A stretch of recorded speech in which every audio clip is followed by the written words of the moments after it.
شروع کرتی ہوں اللہ کے نام سے جو بڑا مہربان نہایت رحم کرنے والا ہے۔ حضرت سعید بن جبیر کے حوالے سے یہ واقعہ نقل کیا جاتا ہے کہ بنی اسرائیل کا الجرار بن کشف نامی ایک عبادت گزار شخص تھا۔ وہ دن بھر روزہ رکھتا اور رات بھر عبادت کرتا تھا۔ ایک رات جب وہ پچھلے پہر سویا تو اس نے خواب دیکھا کہ اس کو اپنے شہر کی سب سے خوبصورت فاحشہ عورت بتوں کی پوجا کرتے دکھائی گئی اور اشارہ ملا کہ اس کو تبلیغ کرو۔ جب آنکھ کھلی تو الجرار بن کشف بہت حیران ہوا کہ میں اس فاحشہ کے اڈے پر کیسے جاؤں گا، سارے لوگ مجھے شک کی نگاہ سے دیکھیں گے۔ خیر اس نے خواب کو اہمیت نہ دی اور دن بھر روزہ رکھا اور رات ساری عبادت کی۔ جب صبح اس کی آنکھ لگی تو اس کو پھر وہی خواب آیا۔ لگاتار عابد کو یہی خواب 3 راتوں میں آیا تو وہ چوتھی صبح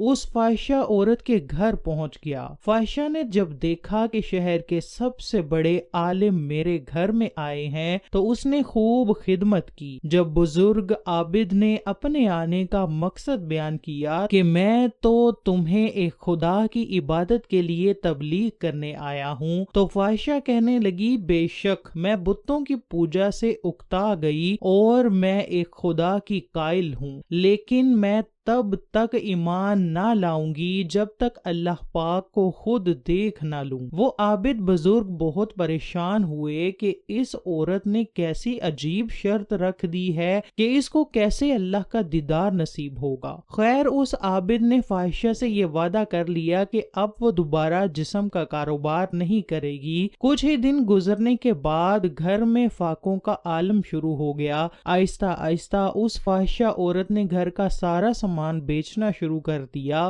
اس کی صرف ایک ہی 4 سال کی بیٹی تھی۔ ایک دن جب وہ بھوک کے مارے رونے لگی تو فاحشہ نے اپنے گھر سے تانبے کی ایک دیچکی پکڑی اور بیچنے کے لیے بازار چلی گئی۔ وہ جانتی تھی کہ اس دیچکی کی قیمت 2 سکوں سے زیادہ نہیں ہے۔ بازار میں وہ جس بھی تانبا ساز کے پاس وہ دیچکی لے کر جاتی تو ہر تانبا ساز اس کی دیچکی کی بجائے اس کے چست جسم کی قیمت لگاتا اور اس کو گناہ کی دعوت دیتا۔ جب وہ کسی کو دیچکی دکھاتی تو اکثر تانبا ساز تو اس کا ہاتھ ہی پکڑ لیتے۔ وہ بار بار لوگوں کو بتاتی کہ وہ توبہ کر چکی ہے، اب یہ کام نہیں کرے گی۔ خیر کوئی اس کو 80 سکے تو کوئی 100 سکوں کی آفر کرواتا۔ وہ یہ جان چکی تھی کہ یہ لوگ ہوس کے پجاری ہیں، بس میرے جسم کی ہی قیمت لگا رہے ہیں، جبکہ اس دیچکی کی قیمت تو صرف 2 سکے ہے۔ وہ مایوسی کے عالم میں یہ سوچتی ہوئی بازار سے نکل رہی تھی کہ کیسے ایمان والے لوگ ہیں جو مجبوریاں خریدنے بیٹھے ہیں، اس سے بہتر تو یہی ہے کہ میں بے ایمان ہی رہوں۔ اتنے میں اچانک ایک باریش جوان لڑکا اس فاحشہ کو آواز لگاتا ہے، بہن کیا اس دیچکی کو مجھے بیچیں گی؟ یہ بازار کی بالکل آخری دکان تھی۔ فاحشہ عورت نے دیچکی اس کی میز پر رکھ دی۔ اس باریش لڑکے نے دیچکی کو الٹ پلٹ کر دیکھا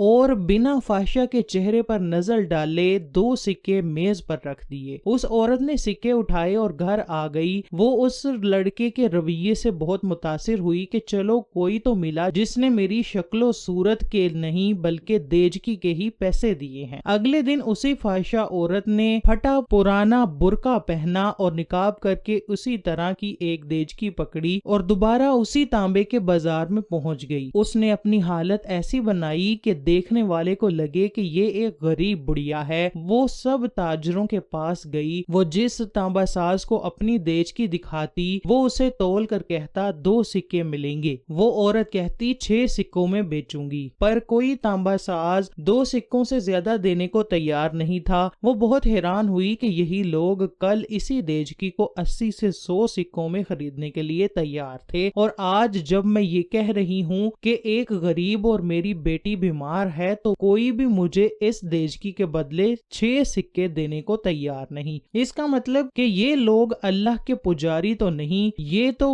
ہوس پرست ہیں اور خوبصورت جسموں کے پجاری ہیں۔ خیر آخر میں اسی باریش خوبصورت لڑکے کی دکان پر پہنچی جس نے کل اسی طرح کی دیجکی 2 سکوں میں خریدی تھی۔ وہ نوجوان اپنے کام میں مصروف تھا۔ غریب بڑھیا کے بیس میں اس فاحشہ عورت نے کہا، میں یہ برتن بیچنے کے لیے لائی ہوں اور میں اسے 6 سکوں میں بیچوں گی، کیا آپ 6 سکے دیں گے؟ تانبا ساز نے پوچھا، 6 سکوں میں کیوں؟ اس عورت نے بات بتاتے ہوئے کہا، میری بیٹی بیمار ہے، ڈاکٹر نے اس کے لیے نسخہ لکھا ہے جس کی قیمت 6 سکے ہیں۔ تانبا ساز نے دیجکی لے کر کہا، ماں یہ دیجکی بہت عمدہ اور نہایت قیمتی ہے، اگر آپ بیچنا ہی چاہتی ہیں تو میں اسے 80 سکوں میں خریدوں گا۔ برقعے میں لپٹی بوڑھی عورت کا روپ دھارے اس فاحشہ نے کہا، کیا تم میرا مذاق اڑا رہے ہو؟ تانبا والے نے کہا، ہرگز نہیں، میں واقعی اس دیجکی کے 80 سکے دوں گا۔ یہ کہہ کر اس نے برتن لیا اور بوڑھی عورت کے ہاتھ میں 80 سکے رکھ دیے۔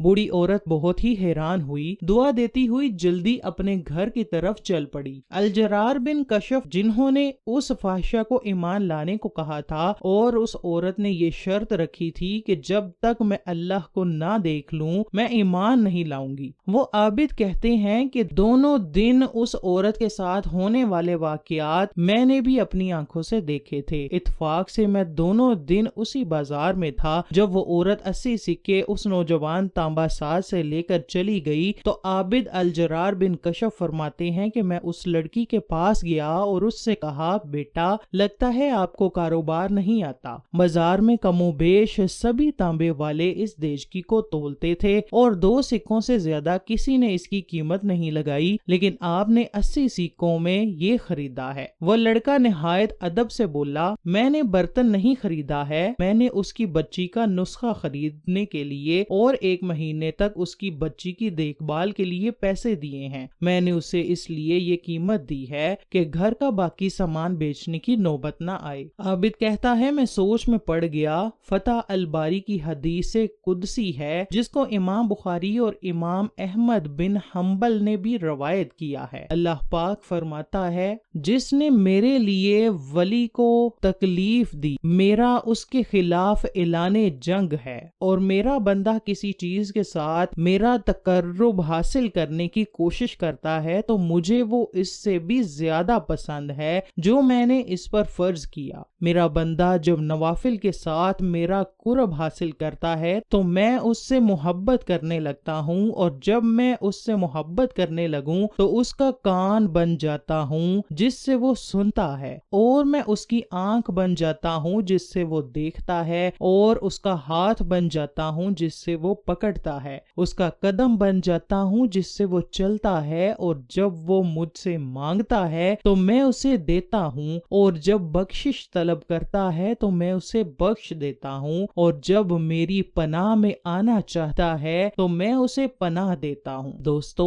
اپنے آس پاس نظر رکھیے، غریبوں کی مدد کریے، بوڑھوں کا سہارا بنیے، اور خاص کر بیوہ عورتوں اور یتیم لڑکیوں کی دل کھول کر مالی امداد کیا کیجیے تاکہ وہ کہیں جسم بیچنے جیسے مکروہ کاموں میں نہ گھس جائیں۔ بے شک مجبوری ہی انسان کو برائی کی طرف لے جاتی ہے۔ آئیے آج سے ہی عہد کرتے ہیں کہ ہم صدقہ و خیرات کو اپنی زندگی کا ایک خاص مقصد بنا لیں گے۔ اے اللہ پاک، اس ویڈیو کے تمام سننے والوں کے گناہ معاف فرما دے اور بروز قیامت ہمارے حساب میں نرمی فرما۔ اے اللہ پاک، ہماری زندگی کو ہر قسم کے حسد اور شر سے پاک فرما دے اور تمام ضرورت مندوں کی ضرورتیں پوری فرما دے۔ کمنٹ سیکشن میں آمین لکھنا مت بھولیے گا۔